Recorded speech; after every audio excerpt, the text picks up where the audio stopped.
Bom dia, galera do novo ano. Então, através dessa videoaula, eu quero estar comentando com vocês sobre o continente europeu, a sua localização e os aspectos naturais do mesmo. Pessoal, aqui nessa segunda tela, então eu coloquei para vocês observarem algumas imagens de monumentos importantes de alguns países europeus, porque a Europa ela se destaca na questão do turismo, atividade do setor terciário, aonde emprega a maior parte da população economicamente ativa. Então são alguns pontos turísticos aonde dezenas de milhões de pessoas visitam a todo ano o continente europeu e alguns monumentos muito importantes, como a gente pode observar aí. Pessoal, a início de conversa, então, é importante nós lembrarmos de que as terras reversas, elas estão divididas em 6 continentes. A América, que vocês estudaram no ano passado, né? Eu acredito que tenham estudado a África, senão a gente vai ver esse ano. O continente europeu, do qual nós vamos estudar agora, a partir de agora, o continente asiático, a Oceania e o continente antártico, ou Antártida, como queiram. Pois bem, então nós vamos estudar aqui esse continente, a Europa na cor roxo, é o segundo menor continente em área, em extensão territorial, com uma área aproximada de 10.498.000 km², dos quais estão divididos em 48 países. Pessoal, é importante então nós observarmos aqui a localização do continente europeu. Se nós observarmos, nós temos essa linha horizontal que divide a Terra em 2 hemisférios, norte e sul, é a linha do Equador. E se nós observarmos a posição, a localização da Europa, ela está acima da linha do Equador. E em relação ao meridiano de Greenwich, que é essa linha vertical laranja, então nós vamos ver que a Europa possui terras nos 2 hemisférios, leste ou oriental e oeste ou ocidental. Então, quando alguém perguntar, vocês lembrem de que o continente europeu possui terras em 3 hemisférios. Em relação à linha do Equador, está totalmente no hemisfério norte. Em relação ao meridiano de Greenwich, tem terras no hemisfério leste e no hemisfério oeste. Observando então essa área aproximada de 10,5 milhões de quilômetros quadrados, nós vamos ver que o continente europeu ele é bastante dividido, então com pequenos países, e vocês podem observar então aqui nessa legenda, na parte superior direita, a gente observa então que também nós temos alguns pequenos países somente enumerados, porque são pequenos territórios chamados de cidades-estado, que têm uma soberania, uma autonomia política sobre determinada área. Então nós podemos observar, por exemplo, San Marino, o número 1, se nós vamos observar, ele está aqui dentro do território italiano, na parte nordeste, San Marino. Ainda, o Vaticano, o número 2, se nós observarmos, aparece aqui. Esse é o menor país do mundo. Ele está dentro da capital italiana, Roma, para vocês terem uma ideia. Tá? Assim como também Andorra, se vocês observarem que está entre a Espanha e a França, também é uma cidade-estado.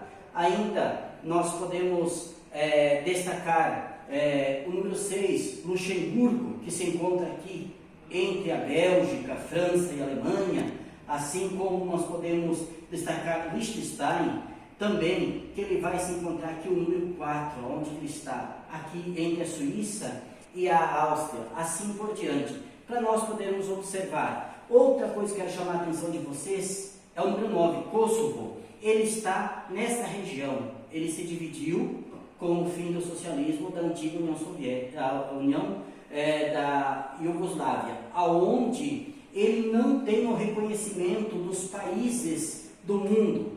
Para se tornar um Estado soberano, ele tem que ser reconhecido por todos os países do mundo. Então ainda falta esse reconhecimento por todas as nações. A partir daí sim, então ele vai passar a ser o país número 49 do território europeu. Aqui nessa tela, galera, eu coloquei para vocês então, para vocês observarem países e capitais da Europa, já ajudando vocês Então vocês vejam, está na ordem alfabética, tá? Então nós temos aqui os 48 países com suas capitais. Então vocês podem, assistindo a videoaula, observar, eu não vou falar o nome de todos, mas estão todos aqui com suas capitais, tá?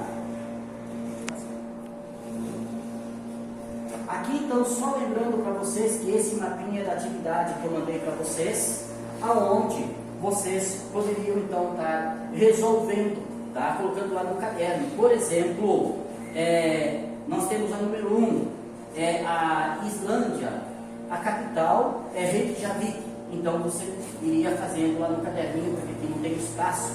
E aí depois então eu mando para vocês a correção. Vejo que cada país, ele corresponde ao número que está na legenda. Essa legenda vocês façam no caderno, que vai ter mais espaço para colocar país, capital de cada um dos 48 países europeus. Pois bem, nessa tela, galera, então eu quero falar um pouco do relevo europeu. Então, se nós observarmos o continente europeu, há um predomínio do relevo de planícies.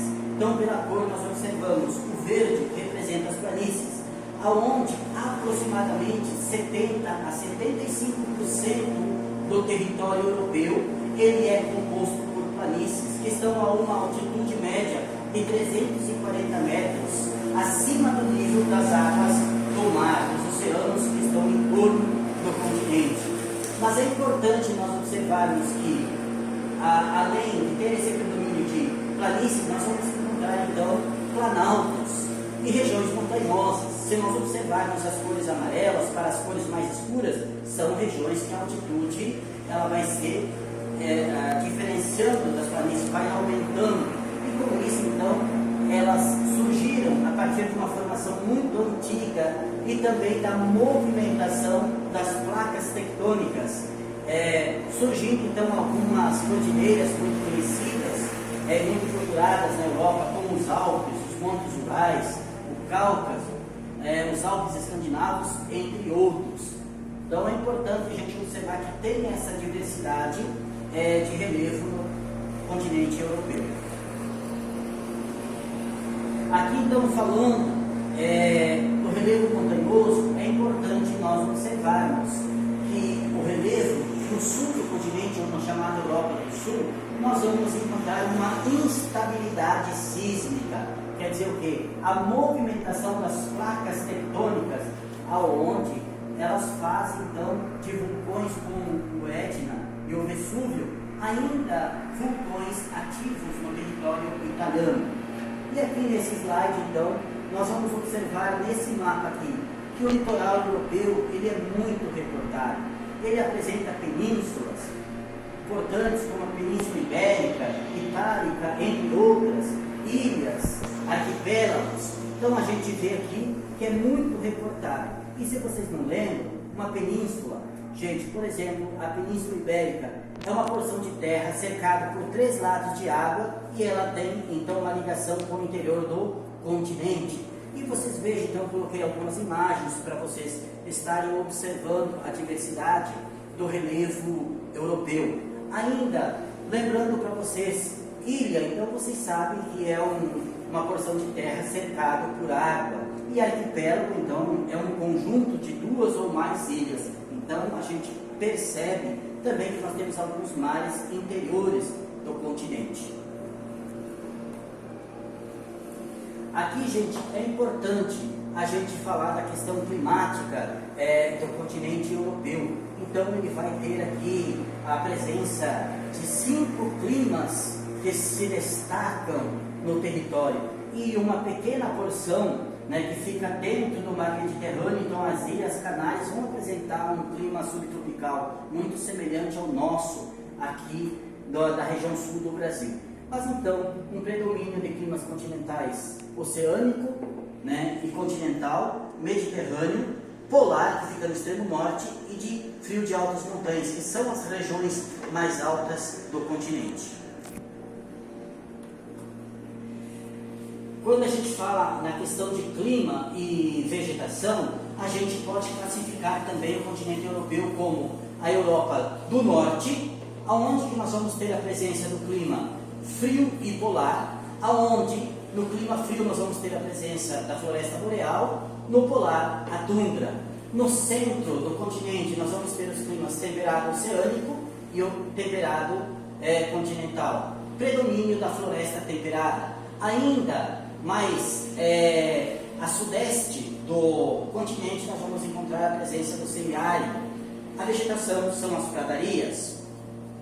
E na Europa do Sul, gente, nós vamos encontrar o clima mediterrâneo, vegetação mediterrânea, e a presença do clima frio de montanha, vegetação de altitude. Então eu vou comentar um pouquinho cada uma dessas espécies vegetais conforme o clima na próxima tela. Então, para a gente poder estudar o clima e entender as condições climáticas e da vegetação europeia, é importante nós observarmos nesse mapa, galera. Então, nós temos aqui o continente, ele está entre o Trópico de Câncer e o Círculo Polar Ártico. Então, é onde nós encontramos a maior parte das terras do continente europeu. Então, a gente vai ver que o clima ele vai ser influenciado pela latitude, que é a distância em relação à linha do Equador, a continentalidade, então as terras distantes das grandes massas de água, assim como também a altitude nos locais montanhosos e as correntes marinhas. Então são fatores determinantes para essa formação climática, assim como a formação vegetal que vocês podem ver nesse mapa. Então lá em cima, no extremo norte do continente, onde nós temos o clima polar, nós vamos encontrar a tundra. O clima frio, nós vamos encontrar a floresta boreal ou taiga.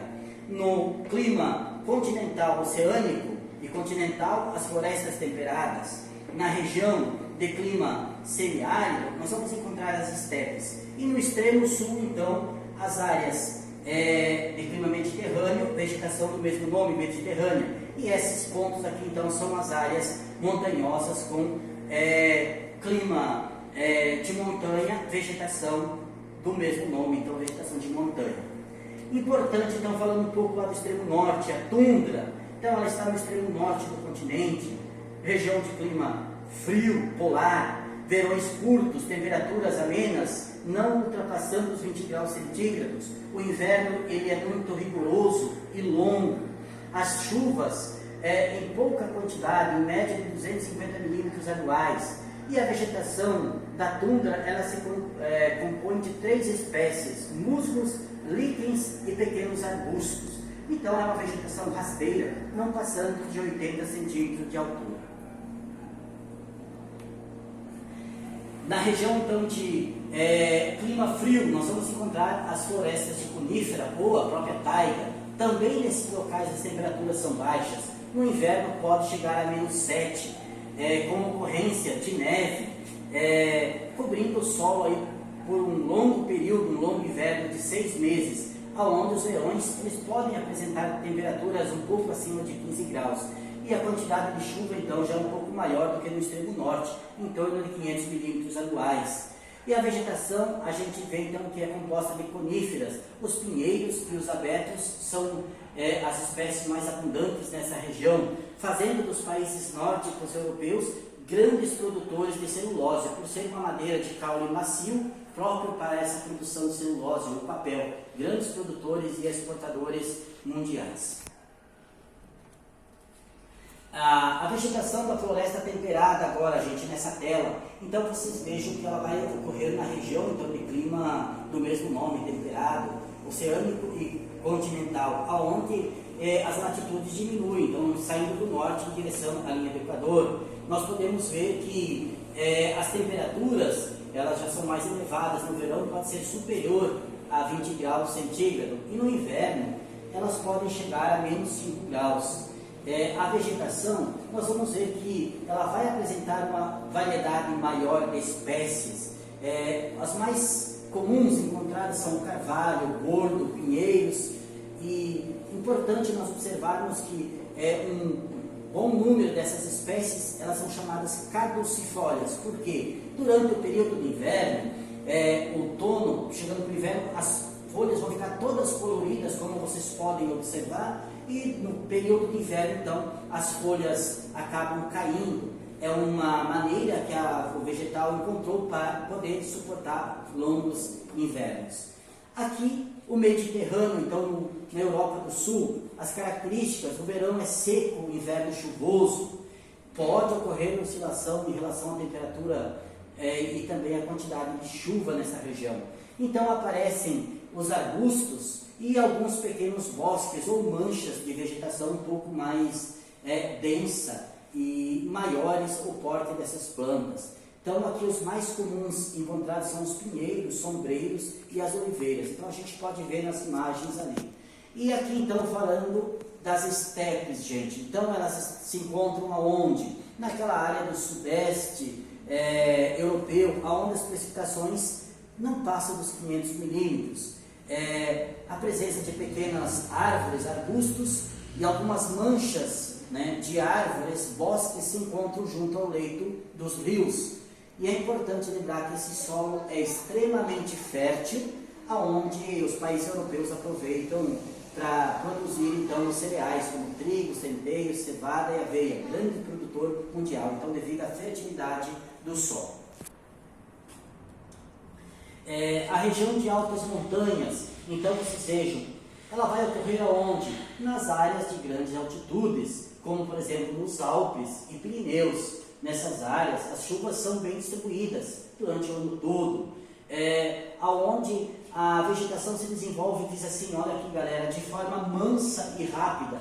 O que quer dizer isso? Que nas partes mais baixas a gente pode observar que a vegetação ela é mais densa, mas na medida que o relevo vai ganhando altitude, essa vegetação ela vai ficando mais esparsa, até chegar no topo ela vai ser nula. Então nós vamos encontrar a rocha nua e a presença do gelo permanente. Então os invernos nesses locais são rigorosos e bastante longos. Agora aqui, ainda dos aspectos naturais, então é importante a gente lembrar da hidrografia. A Europa, ela não se destaca com rios volumosos e grandes, então são de pequenos portes e também as extensões não são muito grandes. Os rios de planície são muito utilizados para a navegação. A Europa possui cerca de 40 mil quilômetros de vias fluviais, é muito utilizado para a ligação de um país ao outro no continente, então integrando a economia europeia. E os rios de planaltos, eles são utilizados para a geração de energia hidrelétrica. Aqui uma curiosidade, o Tâmisa, como o Reno, já foram rios poluídos, muito poluídos, como o Tietê, aqui na Grande São Paulo, aqui no Brasil, mas sofreu um processo de despoluição e hoje são rios de água limpa, onde nos finais de semana as famílias podem estar pescando o seu peixinho dentro da capital inglesa, né, Londres, por exemplo. E aqui as três principais bacias hidrográficas então, no continente, o Volga, o Danúbio e o Reno. E para fechar então o nosso assunto, falando aqui do continente, que é muito utilizado então a hidrografia europeia. Então, apesar de não ser volumosos e de grande extensão, mas são muito bem aproveitados. E aqui então eu coloquei nessa tela para vocês os principais rios que cortam o continente europeu. Então eu espero que vocês façam um bom proveito e tendo dúvida vocês possam estar perguntando mais aí que a gente vai explicando para vocês. Um abraço, até mais.